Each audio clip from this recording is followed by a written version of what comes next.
What is going on, collectors? Optical 20 back for another video review. Today we're going to take a look at Antman, the very controversial Antman from Antman and Wasp. And you can see the packaging here. I actually like the packaging, you know, like it's beautiful. But you know, there's a lot of hoopla surrounding this figure. I was on the fence. That's why it took me this long. I pre-ordered this and then I canceled when I saw the head sculpt. I think everyone felt the same way. And then after a few, moments of thinking here and there, I decided to jump on it, regardless of the head sculpt. Now, you know what to expect with the head sculpt. I kind of knew what to expect with a figure. So this is when you take it out. So the figure, actually, for the price, it wasn't too bad because it has two head sculpts. Maybe you can count it as one.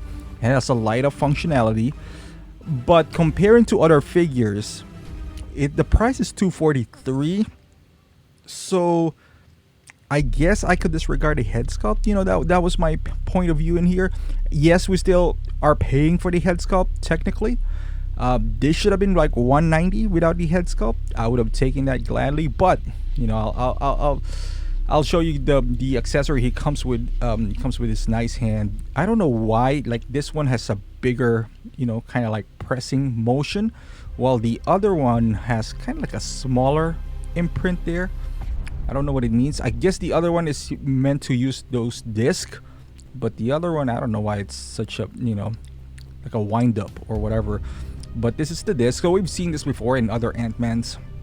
Also this miniature Antman right here. We're gonna take a closer look at this later on, even though that's already pretty cool. I like that they used like a transparent base there now.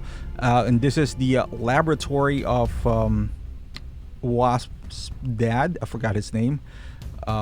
But yeah, it's pretty cool, nicely detailed. As you can see, there's even like satellites on the roof and all that stuff. I think that's where, if I'm not mistaken, that is where they vanish towards the end. And you can see at the bottom right there, it has a rolling wheels, so you can, if they shrink this, you can actually use this to like stroll around, kind of like a luggage of some sort. And you can see the handle on the top, which you can also take off and replace it with the telescopic one, the retractable one. I don't know why they didn't just made it retractable to begin with. I'm pretty sure it's not that difficult.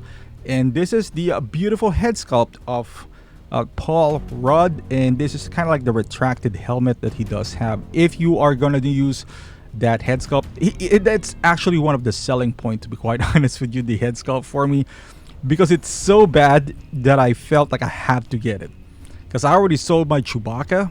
So I decided, hey, you know what, I need a mascot for my channel, and it's gonna be this head sculpt right here. As weird as it sounds, I find humor in this head sculpt. And you saw the base right there, it's beautiful. And this is the miniature figure. It's pretty detailed for something so small. You can see the paint application there. It is quite nice, and he has different poses depending on what you bought back then. Like in Civil War, he was sitting on an arrow or something like that. But that is a different costume, obviously. But I'm just saying, it's there. It looks good, so if you are you're collecting this sort of things, you can add this to your ever-growing collection. And this is the laboratory again. I'm just giving you a closer look. I mean, it's nicely detailed. It looks like the building itself, those windows in the back, and just giving you a closer look on the small tiny details on the rooftops, which is pretty neat. This is what I like about Antman, is in a photography setting, you can play around with it, because you can actually incorporate items from home, and you can pretend that he actually shrunk down and he's running around, right next to appliances and all that stuff, just because of how he is. Now, as far as the suit on this figure, I would say this is the best one for me. The first one I had, that it barely moved. I wasn't a big fan of the functionality. At least this one, you can have some movement, especially in the arms. The first Antman, I kind of like the color scheme. They're pretty similar, the black and red.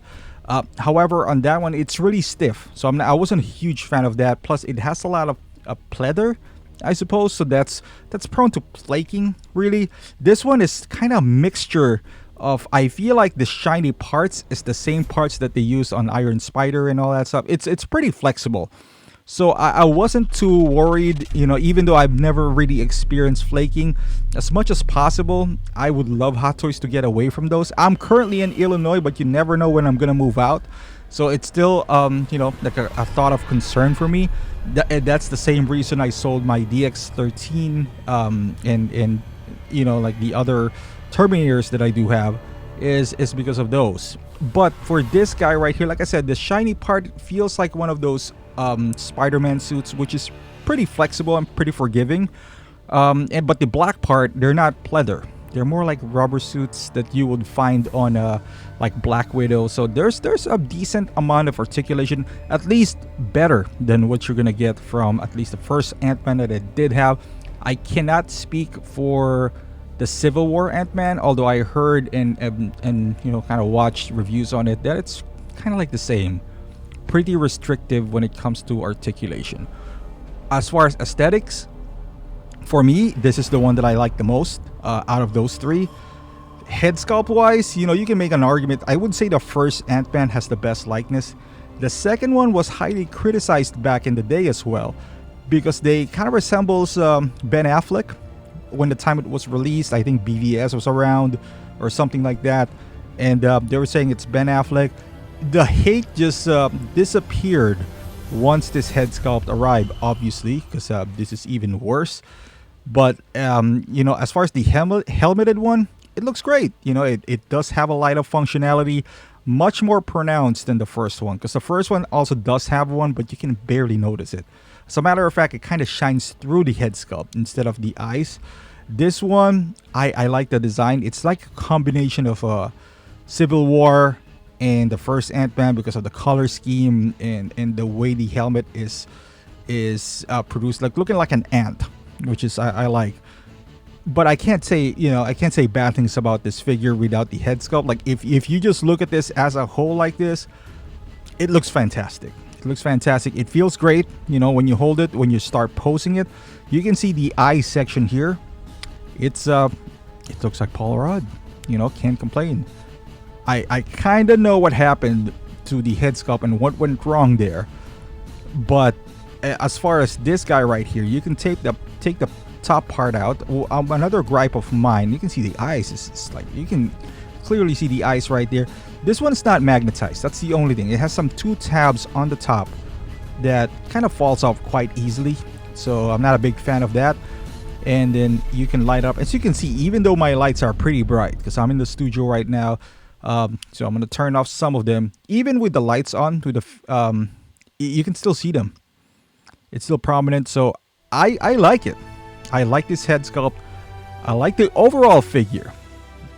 But in a few minutes, we are gonna jump into the ever so controversial head sculpt. But this guy right here, beautiful. There's not much I can say.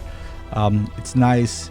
I think they got it. I think they got the eyes right there. They got the puppy eyes of. And here he is, Paul Rudd. You can see the teeth. He has a lot of teeth. You can see the gums. And I'm gonna give you a nice transition here. This is the best that I could do, by the way. So forgive me on this one. Bam! And here you go.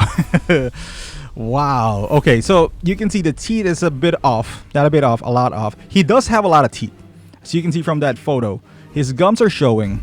But the creepy part, I would say, is the eyes. Because his eyes feels normal. Like his eyes is not smiling. But the lower half of his face is smiling. I think that's what gives you the creepy vibe. Not because of the smile. I got some figures that are smiling, like I said. I got Kobe Bryant and Shaquille O'Neal. I'm not even going to count Joker, the Leto Joker, and the Suicide Squad Harley Quinn, because their smile is more of on the creepy side. So that's what they're trying to go for. This one is not. It's not meant to be creepy, but it comes out as one. And you can see the back part right here. So you just kind of insert it. Nothing too fancy, but it's a bit hard to do it with one hand. So I am, and also with a camera in front of you. So that's why it's taking me a little longer. But in reality, it shouldn't be this long. I should have cut out this part right here. But like I said, there's a tripod between my body in the figure itself. But once you insert it, it's pretty secured. It's nicely out there. I wish it was again magnetized. I'm a huge fan of magnet, man. Because the bad part is that tab might break in the future. Like if it falls off, I'm pretty sure it's gonna snap. So one of those things where I kind of want to avoid it, because if you have him in this pose and it falls backwards, it's so brittle that I'm pretty sure it's gonna But look at this guy right here. Golden smile. I love it. It's so creepy. I love it. I'm gonna put him on Instagram a lot, just because of how cool he is. And this is the articulation wise. The head sculpt moves around freely. I would say, you can put him on any poses.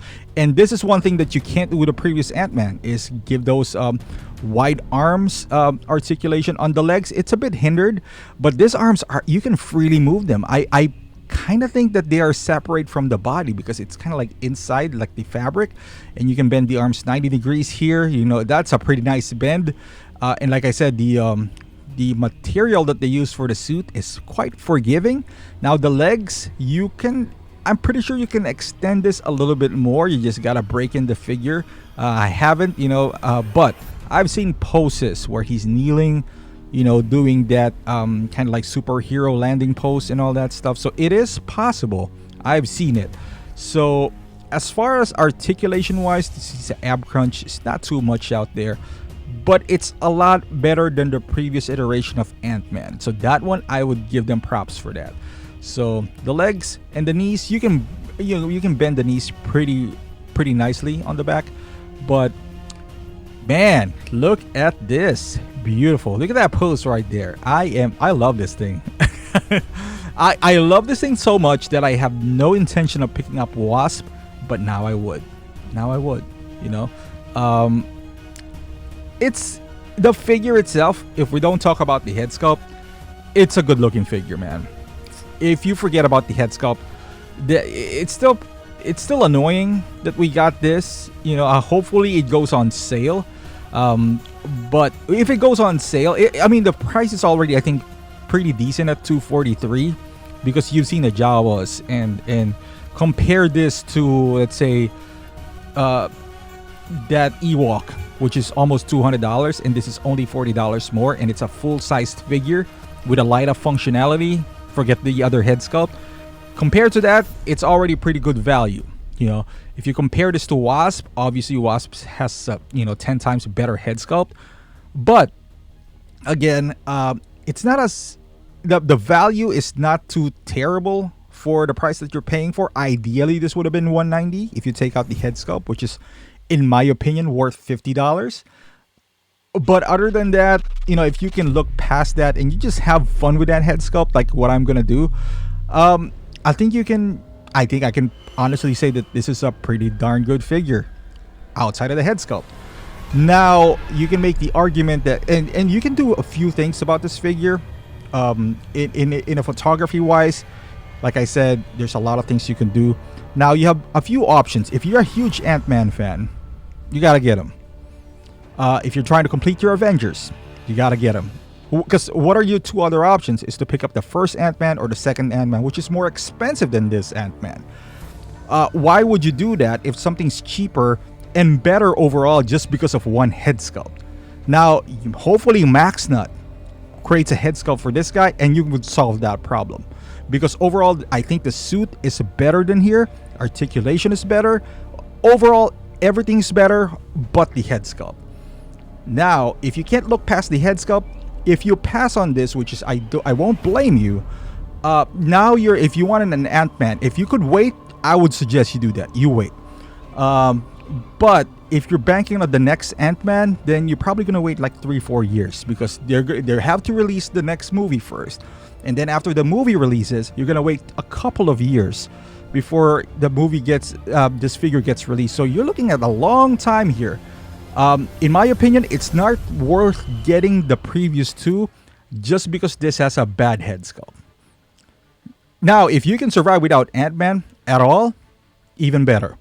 But I would not recommend hunting those two down, because at least I've had one, and that wasn't the best figure in the world either. So That's my take on this one. And for whatever reason, hopefully it goes to free shipping with codes and all that stuff. Maybe next Spooktacular or whatever the case is.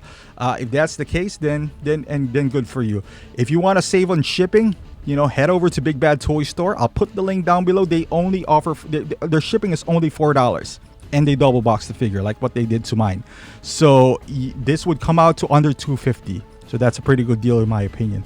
But thank you for watching, guys. Hit up to that subscribe button if you haven't done so, and give that thumbs up if you like this video, so you can you can watch more videos like this. And thank you for watching, and I'll see you in the next review.